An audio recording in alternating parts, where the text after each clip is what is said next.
Hey guys, welcome to Crime with La Boricua, episode 1. That's right, I have been wanting to create a YouTube channel for a little bit now. So if you are here from TikTok, thank you so much for the support. And if this is the first time you're seeing me, well, welcome. I decided to create a YouTube channel because I wanted to continue covering the trials that I'm so passionate about, as well as different cases, and continue growing my series, such as That Ain't Your Friend, and my other series, I'm sorry, what? That's right. And I've decided today to create a brand new series, a series that has really been on my heart and that I have wanted to share with you all. This particular series is going to be called You Did That. The series is going to have a range of episodes discussing different family members, different cases where these family members who lost someone took that pain and created something beautiful. They decided to create something that gave back to those around them and created a legacy for that person that they lost. So here you go, guys. Episode 1 is dedicated to One Love. Now, I actually work for a health and wellness organization, and prior to COVID, we would have vendors come on site, all different sorts of vendors, and I will never forget One Love. They were passing out these cards that talked about 10 signs of a healthy relationship and 10 signs of a non-healthy relationship. I knew at the time that the card was geared more towards teenagers, and being a parent of a teenager, I was like, hello, this is perfect. I grabbed a couple of cards. My daughter at the time had a boyfriend. She was 15, and I made sure to give one to her, give one to him, and continue just having that in my house. But it reminded me that, gosh, at their age, I would have loved to have this type of knowledge, to know what was healthy and what wasn't. So imagine my surprise when I started doing research and I watched a show called Death in Dorms. And at the end of one of the episodes, they talk about One Love. And they talk about the fact that it was created in honor of Yeardley Love. So let's get into it. Yeardley Love was actually born on July 17th, 1987 in Baltimore. She was actually born to John and Sharon Love. Now, she actually developed a passion for lacrosse. In fact, in her 4 years of high school, she played both lacrosse and field hockey. She had it in her blood. That was her father's favorite sport.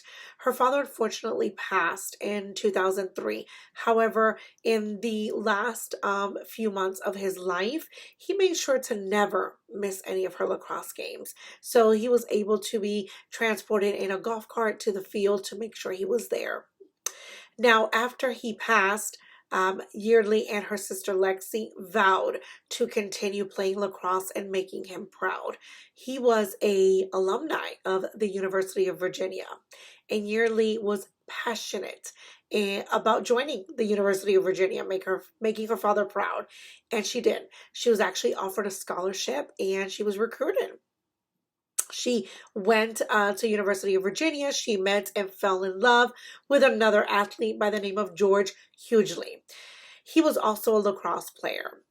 Now, in her senior year in 2010, she actually was dating George, as I mentioned, and they had broken up. Apparently, there were a couple of issues between them. She did share with her mom a couple of things that were concerning to her about the relationship, and her mom, gave her the best advice that she possibly could at the time.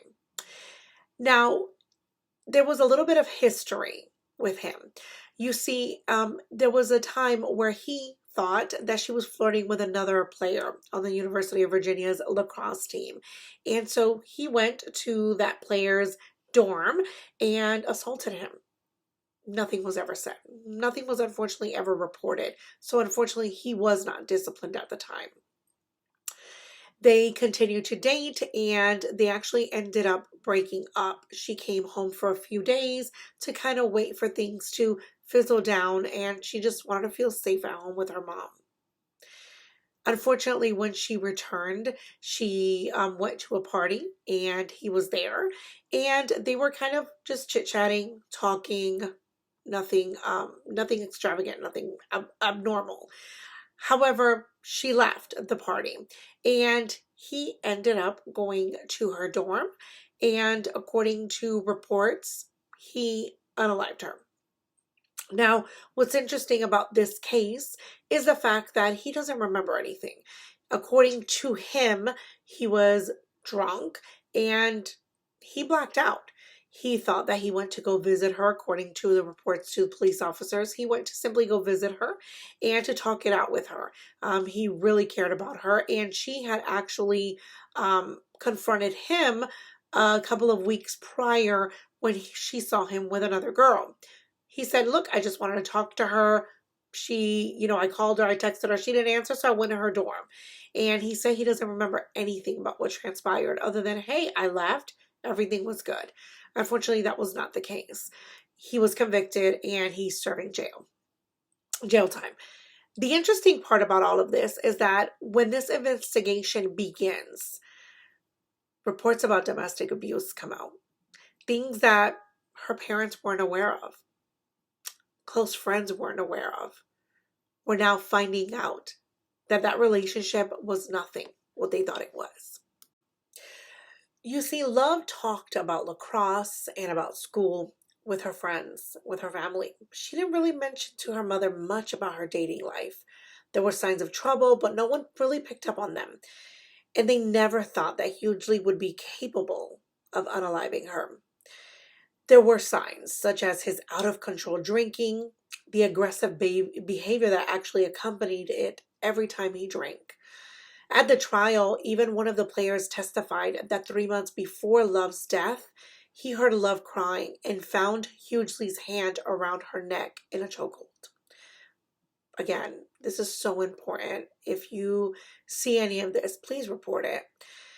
Love told her mom about the physical altercation, but she kind of downplayed it when her daughter told her to go to the police. The couple had broken up, as I mentioned, and she was home with her mom. She wanted to feel safe again. She said that she never in her wildest dreams thought that any of this would happen. She asked her daughter different questions, how things were going, and, well, she kind of kept it quiet. This is why it was so important for Sharon to create this foundation. A little bit shortly after Yeardley's death, they created a foundation. When I say they, I mean Sharon and her sister Lexi. And it was really focused on inner city youth and getting them scholarships to play lacrosse. However, she kept thinking to herself, what if I could have prevented her death? So one day in her house with her friends, she said, I want to do for domestic violence what mothers against drunk driving do for those that drink and drive. So this is where the foundation came about. It is geared towards young teenagers, those in college that are dating, that are dealing with situations that they just simply may not know or have the knowledge of what a healthy relationship is like. You see, One Love empowers young people. Think about that for a minute. It empowers them with the tools and the resources that they're going to need to be able to embark in a healthy relationship. And also to identify what an unhealthy relationship looks like. One of the things I love about this foundation is the fact that it's not just about those that are in the relationship. You see, when you think about this particular case and you think about the things that came out during the trial, there were signs. A lot of people saw them. A lot of people sometimes just stay quiet. They're not comfortable getting in between these situations. Well, One Love can help you. One Love actually has a option where it talks about, what if it's your friend? What if I see my friend? What if I know that my friend isn't in a healthy relationship? How do I deal with that? What are the tools that I need to use to help this friend?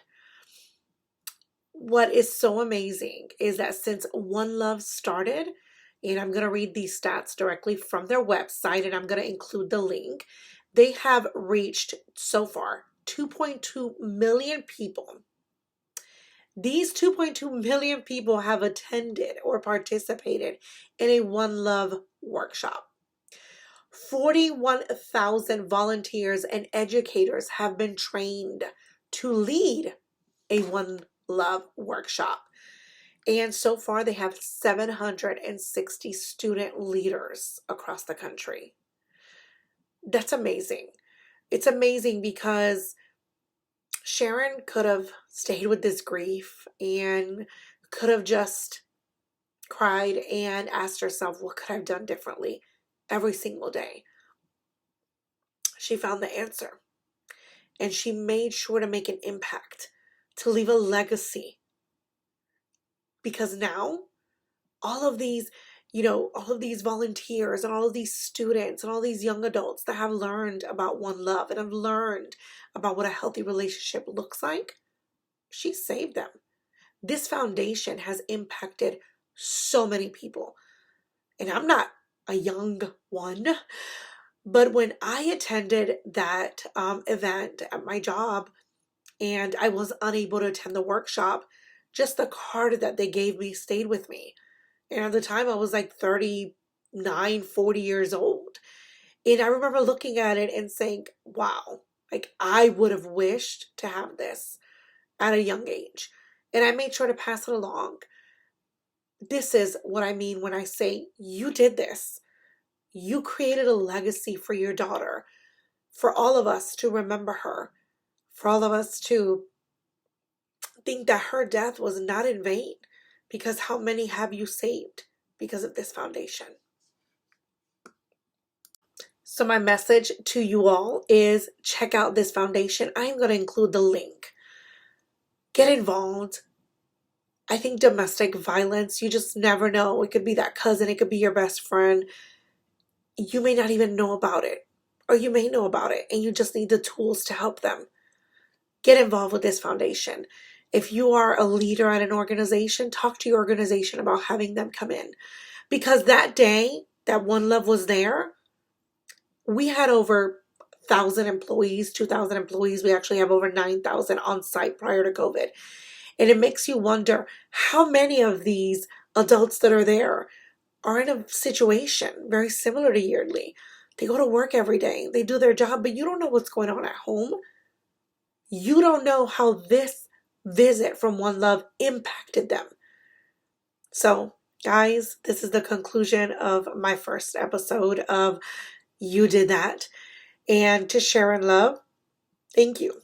Thank you for creating this, for taking your daughter's situation, your daughter's horrible and tragic death, and creating this amazing foundation, nonprofit organization that gives back and helping so many young adults do better. You may be the one that's creating that situation in your relationship. How can you do better? They have all the resources that you need. With that, I thank you guys for joining me. And I hope you guys will take out the time to check out One Love and every other foundation I'm going to discuss. Have a great night.